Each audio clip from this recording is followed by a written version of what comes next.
Morning, Donny Walker here. Beautiful sunny day here in Nanaimo, BC.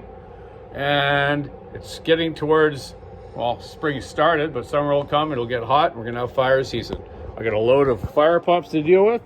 All these Mark III wajax fire pumps.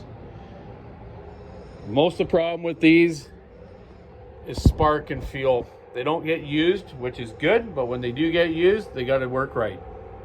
First thing I check is spark. They have points of condenser, these old ones. The newer ones have electronic ignition. If it's got spark, then I go at the carburetor. This one, right away, I tested it for pressure. It was leaking, so I made sure that the plates on the HL carburetor aren't leaking, or the plastic top for the gasket. Most common problem on these is people flood them, or they don't have spark.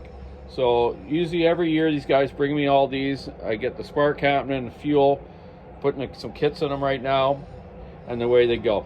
These are a real grunt to pull over and start, but I got a good knack for it. I have a test tank here I'm going to use. I pump water out of it.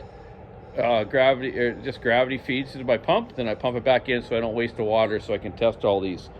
I can shoot water past that trailer over there. I do put a pressure gauge on them and check out the pressure of the pump, but most of them are pretty good. These are 185cc Rotax motor. Very reliable. I do also check to make sure they're not scored and they got the right compression, but most of them aren't because they don't usually get used much. They just sit and the gas gets rotten in them. We mix them 25-to-1 on these with a good quality Castrol Super 2-stroke oil, or just a good quality chainsaw oil, run at least 89 octane in them. So yeah, got my work cut out for me here. Got about 20 of them to do. Michael's gonna help me out, my co-worker here. And yes, right away, pressurize the carburetors like anything like a chainsaw or a weed eater, and go from there. They're your basic HL carburetor, which I've done a video before on how to rebuild an HL series carburetor. These are pretty cool. Originally, the first ones had actually mercury distant motors on them, big 2 cylinders. I actually have one at my dad's place, and they ran them with these fire pump Mark III pumps originally before Rotax got involved. These are super expensive, over $5,000 per pump. Even a piston for these things are like $500 something.